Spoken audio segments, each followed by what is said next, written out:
2015 жылы 5 шақырылыштың жогорку кеңеште өтпөй калган мыйзамдын автору мен болуп, мага кошулган Надира Нарматова, Нуркамил Мадалиев деген соавторлор бар эле. Анан 2016 жылы биздин мыйзамды жокко чыгарган 6 чакырылыштагы жогорку кеңеш. Кыргызстан мактана турган нефть же газ жок. Анан өнүккөн өлкөлөргө кирбейбиз. Анан Кыргызстандын чек аралары ачык. Ким кааласа келип өзүнүн кээ бирки адамдар жакшы иштерин кылып кетет, кээ бирки адамдар жаман иштерин кылып кетет. Ошондо Аскар Акаев мезгилинде Кыргызстандын дарбазасы бардын ачылып берген да. Ошондо бүт чет өлкөлөр, эл аралык уюмдар ушул жерде филиалдарын түзүштү баштады. Анткени демократиянын аралчасы деп туруп, бир жагынан бизди мактап, экинчи жагынан Кыргызстан аркылуу ушул Өзбекстанга, Тажикстанга, Туркменистанга, Казакстанга, керек болсо Кытайга чейин, Россияга чейин таасир кылган аракет кылышкан. Ошондо бүт бейөкмөт уюмдарга жол ачып беришкен, бейөкмөт уюмдарга, диний уюмдарга ачып беришкен. Ошондо Аскар Акаевдин мактанганы бар, эгерде Голландия тюльпандардын өлкөсү болсо, Кыргызстан НПОнун өлкөсү деп туруп. Ушу тюльпан кошуш көп дегенде, чындап эле бүгүнкү күнү өздөрү мактангандай 32 миңден ашып кетти. Мен мыйзам жазып атканда 2013-2014 жылы анда бейөкмөт уюмдардын саны бир 14 миңден ашкан эле. Мына азыр көрүп салыштырып көрсөк, 2015 менен азыр 2020 болсо 5 жыл ичинде 2 эсе көбөйүп кетиптир. Бул эмнени билдирет? Ушунга чейин биздин өлкөгө кызыктар өлкөлөр көп да, эл аралык уюмдар. Ушул аркылуу анткени биздин мыйзамдарыбыз аларга караганда жумшак, анан биз геосаясий акыбалды алып көрсөк, бүт баарына жакынбыз. Өзбекстанга, Тажикстанга жакынбыз, Кытай менен чектешпиз, Казакстан менен чектешпиз, Россияга да эң жакын мамлекеттердин бири. Ошондуктан бизге кызыктар өлкөлөр көп. Ошондуктан бейөкмөт уюмдар бизде аябай көп. Бирок аны көзөмөлгө алыш керек. Көзөмөлгө албасак, биз көрүп турабыз, көзөмөлгө алынбаган бейөкмөт уюмдар сөзсүз же түстүү инкылап жасайт, революция, же төңкөрүштөрдү, же сансыз митингтерди уюштуруп жүрө берет. Башка сөз менен айтканда, ал өлкөдө тынчтык болбойт.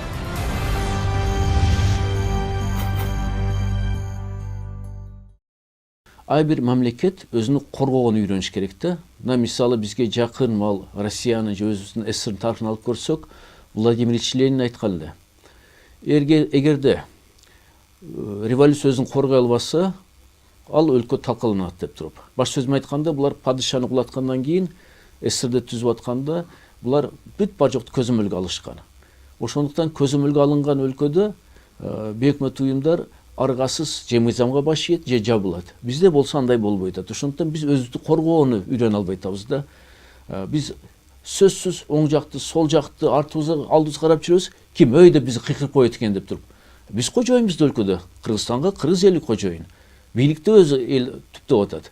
Бирок ошол эле мезгилде биздин ушу бийликтегилер бейөкмөт уюмдардан коркуп, анткени алар чын эле саны менен басып салып атат да. Анан көп каржыланып атат. Алар бай.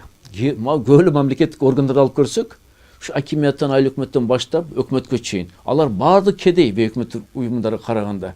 Ошондуктан булар күчүн көрсөтүп атат да. Анан бирдеке деп кысышты баштасаң эле, Кыргызстандын президентине, өкмөтүнө, парламентине, министрлерине, башка аткаминерлерге уже чет өлкөлүк агент эмедил, чет өлкөнүн элчиликтери жана эл аралык уюмдар жетекчилери баары кысымдык жасайт.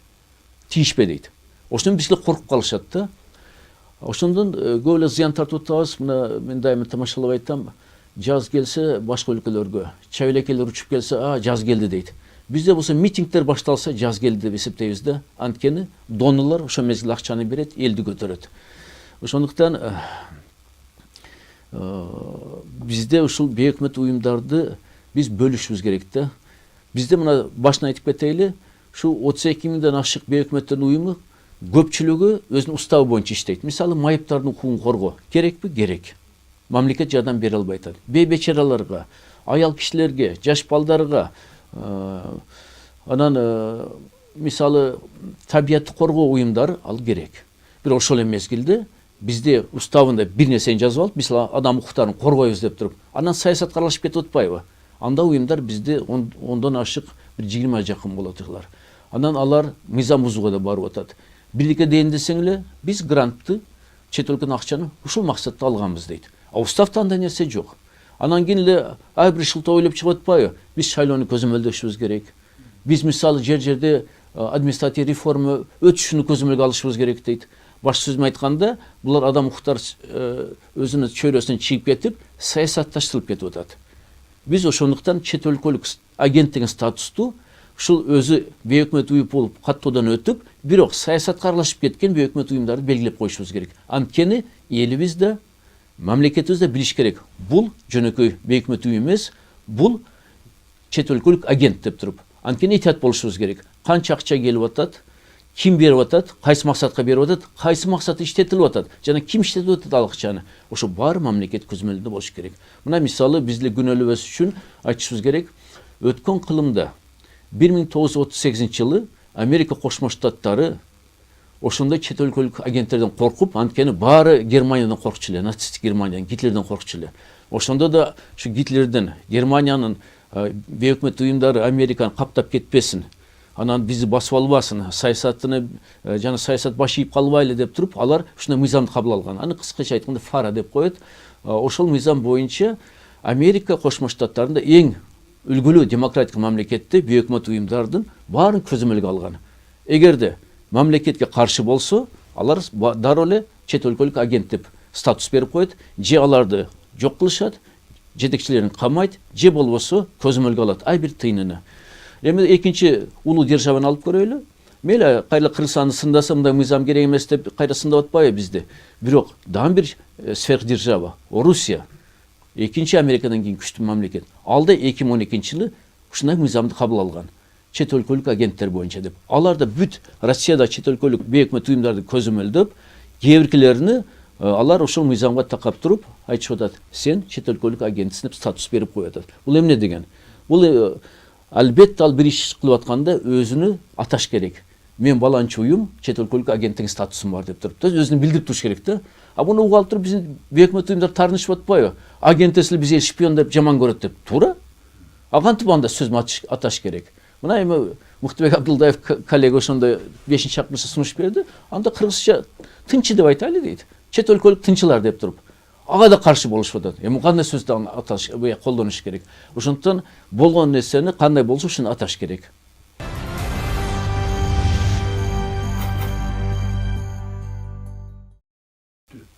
Мен да ошо таң каламын да. Анткени Жогорку Кеңештин регламенти жөнүндө мыйзам боюнча мыйзам долбоору биринчиден окуудан өтсө сунуштар берилет. Экинчи окууда дагы сунуштар берилип бекилет. Үчүнчү окуу алып келгенде только редакциялык өзгөрүү болушу мүмкүн. Мисалы мыйзамда аталышы же бир сөздү экинчи сөз менен алмаштырып коюу, но түп мааниси алмаштырылбайт. Ошо үчүнчү окууга келгенде эле эмнегедир Жогорку Кеңештин 5-чакырылышы 2015 жылы мыйзамды бузду деп айтсам жаңылышпайм мен. Анткени добуш берерге келгенде жок деп туруп жана эми секрет эмес. Азырда мен угушум боюнча Райымкулов Бакыт деген мыйзам депутат ушундай мыйзамга окшош мыйзам чыгарыптыр. Азыр эле бейөкмөт уюмдар ага каршы билдирүүлөр жасап, кайрылууларды жасап, азыр алар план иштеп чыгыптыр, ар бир депутатка кирип чыгабыз деп. Каршы пикир түзөлү деп туруп. 2015 жылда ар бир депутат кабинет чыгып, коркутушуп, үркүтүшүп, керек болсо мен таң калганым, президент Атамбаев колдоп аткан, өзү соттошуп аткан эле бейөкмөт уюмдар менен. Анан эле президент колдоп койду бул мыйзамыбызды. Жогорку Кеңештин депутаттары да айнып кетишти. Ошондо ай бири ушу таң калыштуу, ушу депутаттарды айланып чыгып туруп, депутаттар пикири өзгөрүлүп, анан бул депутаттар айтып калышты, биз азыр буну кабыл албай эле коелу. Анан калп сөздү таратышып депутаттар. Турсунбай Бакир уулу андай Америкага кеткен элек, биз 3-4 депутат мыйзам чыгаруу эмеден, эл аралык комитеттен. Ошондо 1-2 депутат эрте кетип калган эле. Алар калпты айтышыптыр да, биз авторду көрдүк, ал айтты, мыйзамды күзгө калтырып коелу деп. Анда сөз айткан жок элем. Бирок атайын сөздү айттырышып, келип Жогорку Кеңешке туура эмес маалыматты беришип, 30 июнда акыркы Жогорку Кеңештин иштей турган күнүндө анан мыйзамды 6-чакырылышка калтырып коюшуптур. Анан 6-чакырылыш келгенде эми аларда жана америкалык батыш көз караштагы депутаттар, бул Чолпон Жакупова менен Жанар Акаев экөө туруп алышып туруп, депутаттарга кайрылышып, төрөгө кайрылышып туруп, бул мыйзамды биз жокко чыгарышыбыз керек. Бизге бул мыйзамдын кереги жок. Анткени бизге оор учурда Америка менен Батыш Европа жардам берип атат. Бакирул жардам бербейт, Мадалиев жардам бербейт, Нарматова жардам бербейт деп мыйзамды жокко чыгарышыптыр. Мына эми бүгүнкү күнү жогорку кеңеште да түшүнүп калышты. Туура эмес кылыппыз башында деп туруп.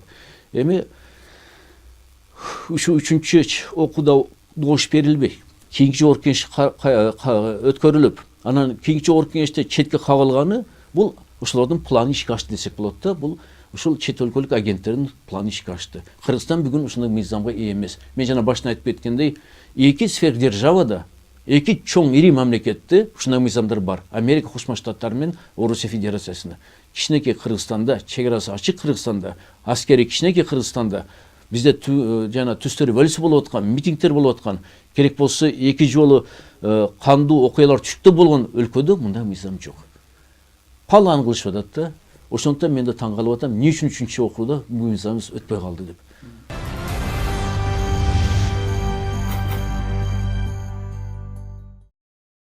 Мен башында окшош деп ойлоп жүрдүм эле. Анан мыйзам менен таанышсам, эми бул мыйзамды толукташ керек, өзгөртүш керек. Анткени жакшы ой менен депутат жазган.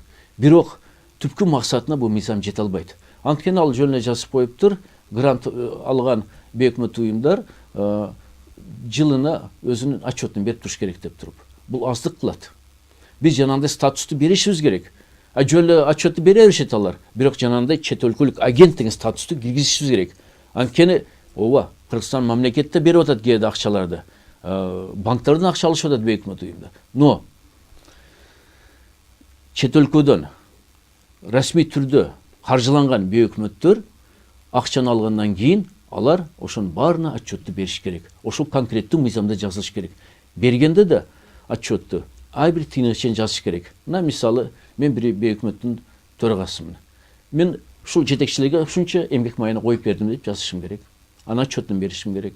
Анан канча автоунаа алдым, имаратты кайерден алдым, дамбидики сатып алсам анда көрсөтүшүм керек. Анан кай жака канча акчаны жумшаганы. Мисалы ушуну билип калат да, адам укугун коргоо эмес. Ушу митингде спонсорлук болгонуна анда жазыш керек. Мен мисалы ушундай митингге ушунча акча короттум деп, адамдарды чыгардым, тамак аш алып бердим, жана плакаттар жасадым. Ошолордун баарын жазыш керек да. Ошол нерсе Райымкулов Бакыттын мыйзамында жок экен. Бул жөн эле мындай финансылык отчетко алып келип коюптур да. Ошондуктан мен өтүнөт элем азыркы жогорку кеңеш депутаттарынан жана коомчулуктан азыр коомдук талкууга бул мыйзам чыгарылат экен, сунуштарыңарды берсеңер. Анан менде өзүм сунушум бар эле. Ушу көп кыйналбай эле ушу 2016-жылы биздин мыйзамыбыз өткөрүп болгон, ошол биздин чет өлкөлүк агенттер жөнүндө мыйзамды көтөрүп туруп, ошонун көп нерсени киргизип койсо, мыйзам сонун болот эле. Биз коркушубуз керек эмес. Анткени мамлекет тагдырыбыз ар бирибизге толкунатыш керек. Анткени бүгүн кайдыгер кылып койсок, эртең Кудай сактасын, эртең мамлекетибиз болбой калышы мүмкүн. Биздин мамлекетибиз.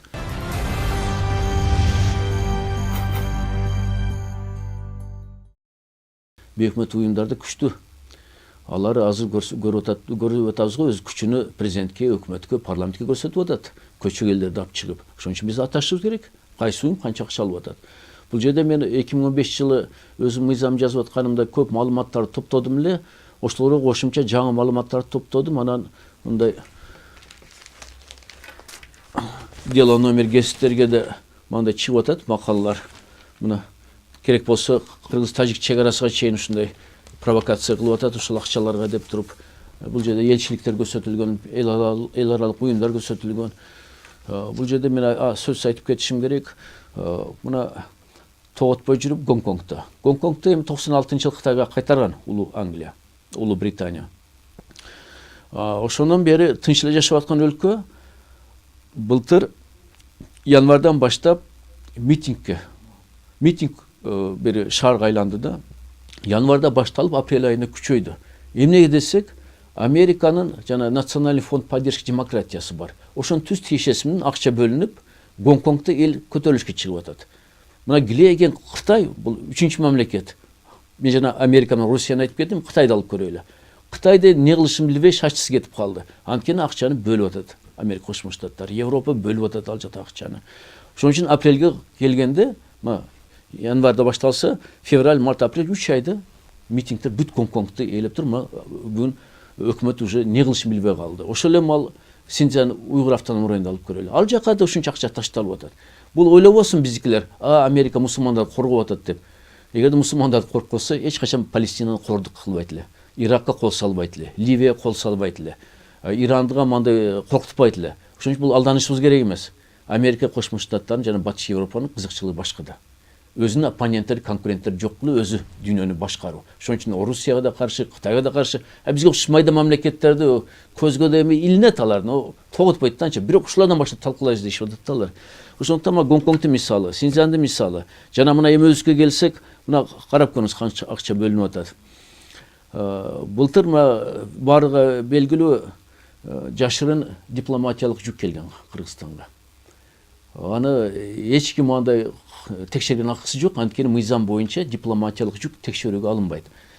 60 миллион долларга чейин келди деген ушундай эсеп кысап бар. Ошончо жүк келди, 5 машина ташыды аны Америка элчилигинен. Ошо 60 миллион доллардан канчасы Кыргызстанга, канчасы коңшу өлкөлөргө кетет, аны биле ошолор билет. Кудай билет аларды. Анан биздин саясатчылар менен сүйлөшкөндөрү бул жерде батышка мындай көз караштары жакын депутаттар, бул жерде саясатчылар, бүт баары мында караганда баары каржыланат. Эми конкреттүү өз жөнүндө айтып көрсөк, мына Адилет деген правовой клиника бар, Чолпон Жакупова жакында депутат болуп тапшырды. Азыр өзүнүн пикирин көп маселелер боюнча айтып атат. Анын ичинде Атамбаев боюнча, Кой Таш боюнча, митингдер боюнча айтып атат. 2007 жылдан 2018 жылга чейин 215 миллион 938 миң сом алыптыр. Бир эле Адилет клиника. Мен бул тапкан маалыматтарым ушул гезиттерден, интернеттен тапкандарым. Бул жерде каржылаган уюмдарды карап көрсөң, бул бир эле Бирлешкен Улуттар уюмунун бөлүмдөрү эмес.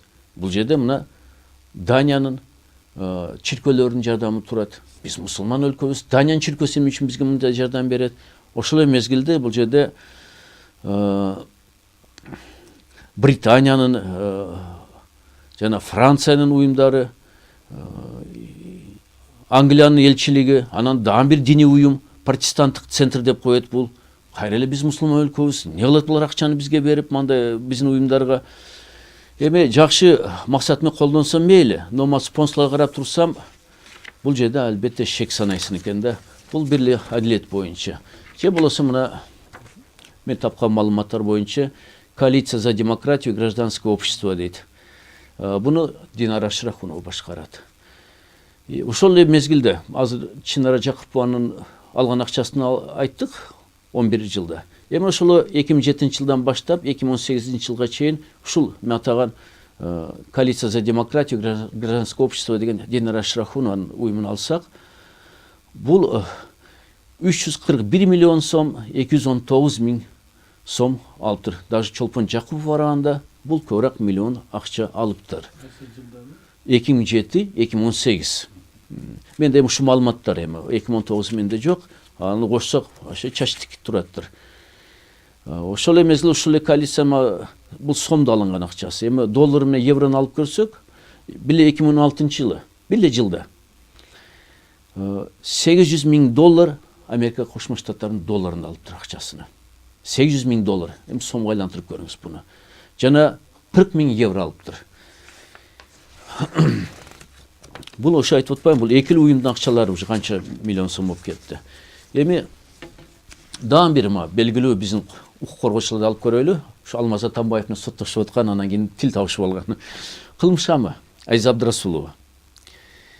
Бул 7 жылдык акчасын алып көрсөк, 2010 жылдан баштап 2017 жылга чейин 345 миң доллар Американ долларынан, 345 миң доллар жана 311 миң евро.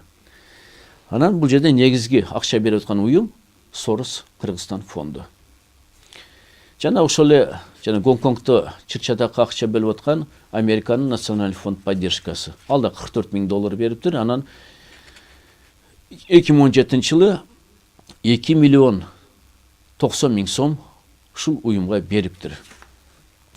Эми жакында кадр маселесин өкмөттүн түшүнбөй калдым. Рита Карасартова бүгүнкү күнү профтехобразование башкарып калды Кыргызстанда. Анда өзүн башкарган уюм бар эле, бул Институт общественного анализа деген. Ал да ушул 2007 жылдан баштап 2018 жылга чейин 7 миллион 81 миң сом алыптыр. бейөкмөт уюм бул чет өлкөдөн каржыланган. Мунда иностранный агент десек болот. Бирок ошону бүгүнкү күнү профтехобразование жетекчиси кылып койду. Анан алдын бир Эльвира Сариева деген койгон эле билим берүү министри кылып койгон. Мен түшүнбөй атам да. Бул атайын биздер Совет Союзунан калган эң мыкты билим берүү системаны талкуулаган үчүн коюп атабы буларды билбейм. Бири коюлуп иштеке кылбай кетип калса, экинчисин коюп атат бул жакта. Эми профтехобразование талкуулайбыз дешип атат. Анан дагы бир белгилүү Толикан Исмаилова бар. Бир дүйнө Кыргызстан деп жана гейлер жөнүндө кинолорду Кыргызстанга алып келип, жана башка мындай бузук иштерге катышкандарды муну уюмун алып көрсөк, бул 3 эле жылда алып көрөйлү. 2013 жылдан баштап 2016 жылга чейин 3 эле жылда $513 миң алыптыр.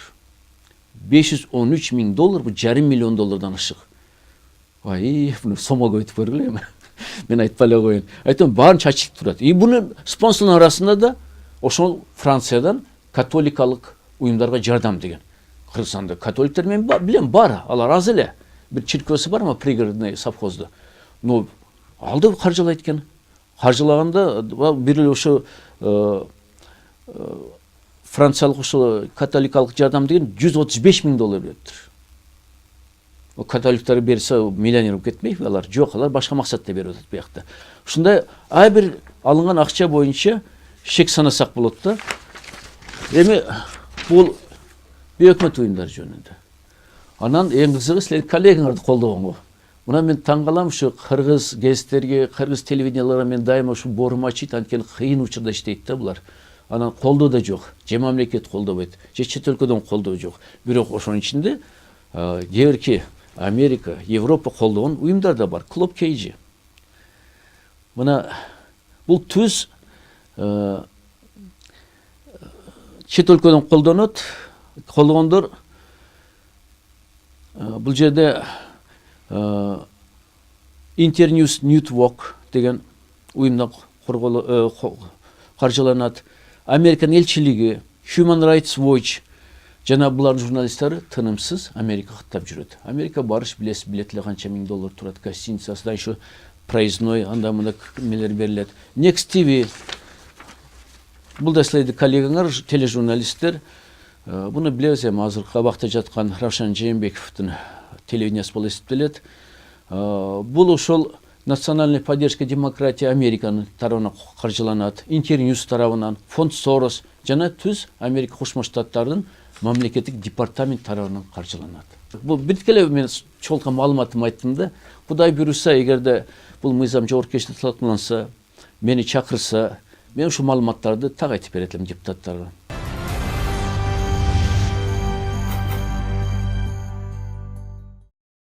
Эми эч кимге секрет эмес, Кыргызстандын жаңы президенти пророссийский деп айтсак болот.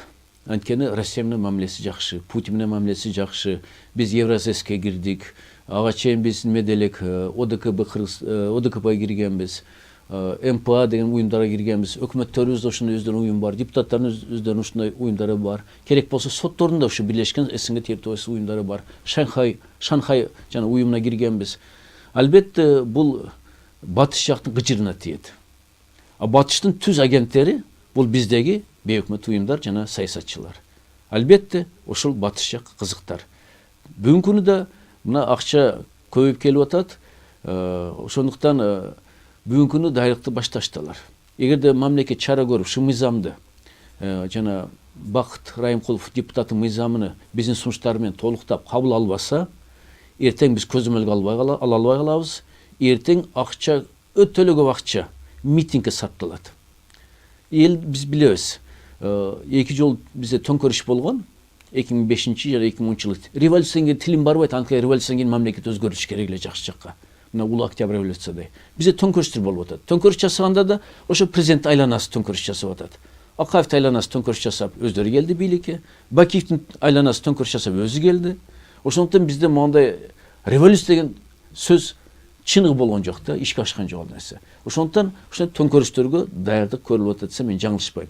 Мына биз эмес, Кыргызстан эмес, өзүнү коопсуздугун ойлогон Орусияда бүгүнкү күнү митингтерди көзөмөлгө алып туруп, батыш жактан каржылангандарды бөлүп, аларды абакка алып, аларды ичмердин токтотуп атат. Кытайда да ошондой иш кетип атат. Гонконгдо, Синьцзянда, бизде болсо кайдыгерлик болуп калса, Кудай сактасын.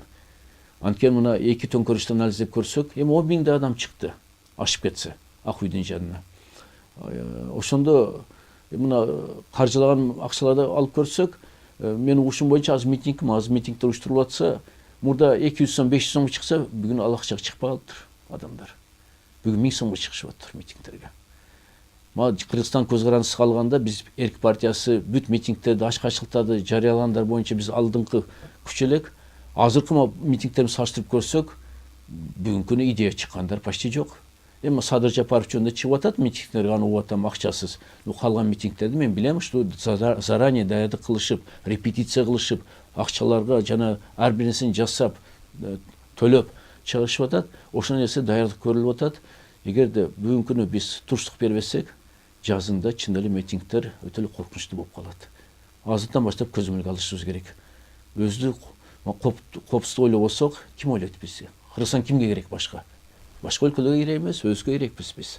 Ошондуктан башка өлкөлөрдүн тажрыйбасын эске алып туруп, биз өзүбүздү коргошту үйрөнүшүбүз керек. Жана мен башында айтып кеттим, Ленин айткандай, өзүбүздү өз коргой алсак, анда мамлекеттин келечеги бар. Коргой албасак, анда биз өзүбүздүн болочок муундарга уят шерменде болобуз. Кийин ар бири териштирип тегиндерибизди кимдин ата бабалары күнөөлүү ушуга деп туруп аныктап чыгат.